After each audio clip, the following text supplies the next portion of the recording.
സിറിയയിൽ വിമതന്മാർ ഭരണം പിടിച്ചതിന് പിന്നാലെ തലങ്ങും വിലങ്ങും ആക്രമണം നടക്കുകയാണ്. ഒരു ഭാഗത്ത് ഇസ്രായേലും അമേരിക്കയും ചേർന്ന് ആക്രമണം നടത്തുന്നു, മറുഭാഗത്ത് വിമതർ ഭരണം പിടിച്ചിരിക്കുന്നു.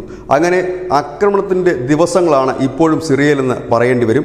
അമേരിക്ക കനത്ത വ്യോമാക്രമണമാണ് സിറിയയിൽ നടത്തിയത്. 1 ഡസനോളം IS ഭീകര താവളങ്ങൾ, ഭീകര കേന്ദ്രങ്ങൾ തകർക്കുവാനാണ് ആക്രമണം നടത്തിയത് എന്നാണ് അമേരിക്ക പറയുന്നത്.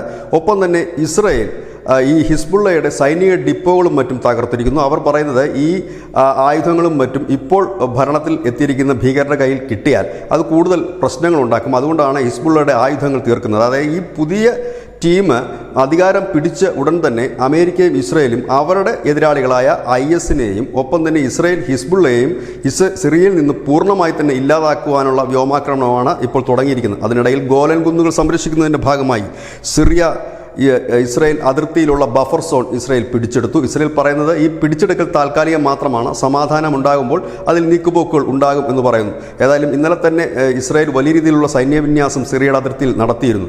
ഈ നിലവിലത്തെ സാഹചര്യത്തിൽ ഇപ്പോഴുള്ള ഭരണകൂടവും ഭീകരർ തന്നെയാണ്.